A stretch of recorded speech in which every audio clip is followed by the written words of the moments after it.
ಕಳೆದ 40 ದಿವಸದಲ್ಲಿ ರಾಜ್ ಬಿ ಶೆಟ್ಟಿ ಅವ್ರದ್ದು ಇದು 3ನೇ ಚಿತ್ರ. ತುಂಬಾ ಫಾಸ್ಟ್ ಆಗಿ ಕೆಲಸ ಮಾಡ್ತಿದ್ದಾರೆ, ಆದ್ರೆ ಕ್ವಾಲಿಟಿ ಕೂಡ ಹಾಗೆ ಇದೆಯಾ? ನೀವಿನ್ನೂ ನನ್ನ ಚಾನಲ್ಗೆ ಸಬ್ಸ್ಕ್ರೈಬ್ ಮಾಡ್ಕೊಂಡಿಲ್ಲ ಅಂತಂದ್ರೆ ಈಗಲೇ ಸಬ್ಸ್ಕ್ರೈಬ್ ಮಾಡಿ ಮತ್ತು ನನ್ನ ಹೊಸ ಪ್ರಯತ್ನಗಳಿಗೆ ಸಪೋರ್ಟ್ ಮಾಡಿ ಅಂತ ಕೇಳ್ಕೊತೀನಿ. ಇಂಟ್ರೋ ಮುಗೀತು, ಸಿನಿಮಾ ಒಳಗೆ ಹೋಗೋಣವಾ? ಎಸ್, ನಾನು ಆಗ್ಲೇ ಮೆನ್ಷನ್ ಮಾಡಿದಾಗೆ ಶೆಟ್ರದು 3 ತಿಂಗಳಲ್ಲಿ ಇದು 3ನೇ ಚಿತ್ರ. ಈ 3ನಲ್ಲಿ ನಿನಗೆ ಯಾವ್ದು ಇಷ್ಟಪ್ಪ ಅಂತ ನನ್ನ ಕೇಳಿದ್ರೆ ನಾನು ಈಸಿಯಾಗಿ ಹೇಳ್ತೀನಿ, ಅದು ರಕ್ಕಸಪುರದವಳು. ಸಿನಿಮಾದ ಪಾಸಿಟಿವ್ ವಿಷಯಗಳಿಗೆ ಬರೋದಾದ್ರೆ ಅದು ಇಲ್ಲಿನ ಡೈರೆಕ್ಷನ್ ಮತ್ತು ಎಕ್ಸಿಕ್ಯೂಷನ್ ಅಂತ ಹೇಳ್ತೀನಿ. ಆನ್ ಪೇಪರ್ ಈ ಚಿತ್ರ ಹೇಗಿತ್ತೋ ನಮಗೆ ಗೊತ್ತಿಲ್ಲ, ಆದರೆ ಎಕ್ಸಿಕ್ಯೂಷನ್ ಅಲ್ಲಿ ರವಿ ಸಾರಂಗ ಅವರು ತಮ್ಮ ಮೊದಲನೇ ಪ್ರಯತ್ನದಲ್ಲೇ ಗೆದ್ದಿದ್ದಾರೆ ಅಂತ ಹೇಳ್ಬೋದು. ಇನ್ನು ಕಥೆಯ ವಿಷಯಕ್ಕೆ ಬರೋದಾದ್ರೆ ರಕ್ಕಸಪುರ ಅಂತ ಒಂದು ಊರಿದೆ. ಕ್ರೈಮ್ ರೇಟ್ ಕಮ್ಮಿ ಇರುವಂತ ಊರದು. ಊರಿನ ಜನಗಳೆಲ್ಲ ಮೂಢನಂಬಿಕೆಗಳಿಗೆ ದಾಸರಾಗಿದ್ದಾರೆ. ಇಂತಹ ಒಂದು ಊರಿಗೆ Shiva, which is played by Raj B Shetty, police officer ಆಗಿ ಬರ್ತಾರೆ. ಶಿವ ರಕ್ಕಸಪುರಕ್ಕೆ ಕಾಲಿಟ್ಟ ಕ್ಷಣದಿಂದ ಸಾಲು ಸಾಲು ಹೆಣಗಳು ಬೀಳ್ತಿವೆ. ಇದನ್ನೆಲ್ಲ ಮಾಡ್ದೋರು ಯಾರು? ಮನುಷ್ಯನ ಇಲ್ಲ ಕೊಳ್ಳಿದೆವನ? ಶಿವನಿಗೂ ರಕ್ಕಸಪುರಕ್ಕೂ ಏನ್ ಸಂಬಂಧ? ಇವೆಲ್ಲ ನೀವು ತಿಳ್ಕೊಬೇಕಾದ್ರೆ ಸಿನಿಮಾನ ನೋಡ್ಬೇಕಾಗತ್ತೆ.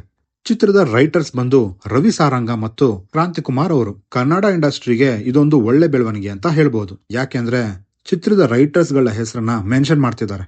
ಅಂಡ್ ಇವರಿಬ್ಬರ ರೈಟಿಂಗ್ ಚೆನ್ನಾಗಿದೆ. ಒಂದು ಒಳ್ಳೆ ಪ್ರಾಪರ್ ಥ್ರಿಲ್ಲರ್ ಸಿನಿಮಾಗೆ ಯಾವ್ಯಾವೆಲ್ಲ ಎಲಿಮೆಂಟ್ಸ್ ಗಳು ಬೇಕಿದ್ವೋ ಅವೆಲ್ಲವೂ ಈ ಸಿನಿಮಾದಲ್ಲಿ ಇದೆ. ಚಿತ್ರದಲ್ಲಿ ರಾಜ್ ಬಿ ಶೆಟ್ರು ಶಿವನಾಗಿ ಆರ್ಭಟಿಸಿದ್ದಾರೆ. ಅವ್ರಿಗೆ ಈ ಕ್ಯಾರೆಕ್ಟರ್ ಕರೆಕ್ಟ್ ಆಗಿ ಸೂಟ್ ಆಗುತ್ತೆ. ಯಾಕಂತಂದ್ರೆ ಗರುಡಗಮನ ವೃಷಭ ವಾಹನದಲ್ಲೂ ಸೇಮ್ ಕ್ಯಾರೆಕ್ಟರಿಸ್ಟಿಕ್ಸ್ ಅಂಡ್ ಹೆಸರು ಕೂಡ ಸೇಮ್. ಅರ್ಜುನ್ ಜನ್ಯ ಅವರ ಮ್ಯೂಸಿಕ್ ಫ್ರೆಶ್ ಆಗಿ ಚೆನ್ನಾಗಿತ್ತು.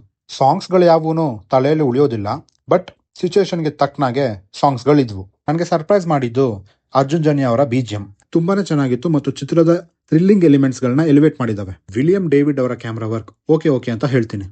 ಚಿತ್ರದ ಹೈಲೈಟ್ ಅಂತಂದ್ರೆ ಅದು ಇಲ್ಲಿನ ವಿಲನ್. ಯಾರು ಅಂತ ಮೆನ್ಷನ್ ಮಾಡೋದಕ್ಕಾಗೋದಿಲ್ಲ, ಬಟ್ ಸಕ್ಕದಾಗಿ ಕಾಣಿಸ್ಕೊಂಡಿದ್ದಾರೆ. ಯಾರು ಅಂತ ಹೇಳೋಕ್ಕಾಗಲ್ಲ, ಸ್ಪಾಯ್ಲರ್ ಆಗ್ಬಿಡುತ್ತೆ.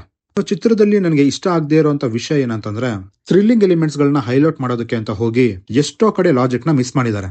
ಅಂಡ್ ಸುಮಾರು ಪ್ರಶ್ನೆಗೆ ಉತ್ತರ ಕೂಡ ಸಿಗೋದಿಲ್ಲ. ಇಲ್ಲಿ ರೈಟಿಂಗ್ ಸ್ವಲ್ಪ ಬೆಟರ್ ಆಗ್ಬೋದಿತ್ತು ಅಂತ ನನಗನ್ನಿಸ್ತು. ಇವೆರಡು ಪಾಯಿಂಟ್ಸ್ ಗಳನ್ನ ಬಿಟ್ರೆ ನನಗೆ ಚಿತ್ರ ಕಂಪ್ಲೀಟ್ಲಿ ವರ್ಕ್ ಆಯ್ತು. ಇನ್ನು ನೀವೇನಾದ್ರೂ ಚಿತ್ರನ ನೋಡಿದ್ರೆ ಹೇಗೆ ಅನಿಸ್ತು ಅಂತ ಕೆಳಗಡೆ ಕಮೆಂಟ್ ಮಾಡಿ ತಿಳಿಸಿ. ಇನ್ನು ನೋಡಿಲ್ಲ ಅಂತ ಅಂದ್ರೆ ಈಗಲೇ ಹೋಗಿ ನೋಡಿ, ವರ್ತ್ ವಾಚ್ ಅಂತ ಹೇಳ್ತೀನಿ. ವಿಡಿಯೋನ ಮುಗಿಸುವಂತ ಸಮಯ ಆಯ್ತು. ಮುಂದಿನ ವಿಡಿಯೋದಲ್ಲಿ ಸಿಗೋಣ ಅಂತ ಹೇಳ್ತಾ ನಾನಿನ್ನು ಹೋಗ್ಬಿಟ್ಟು ಬರ್ತೀನಿ.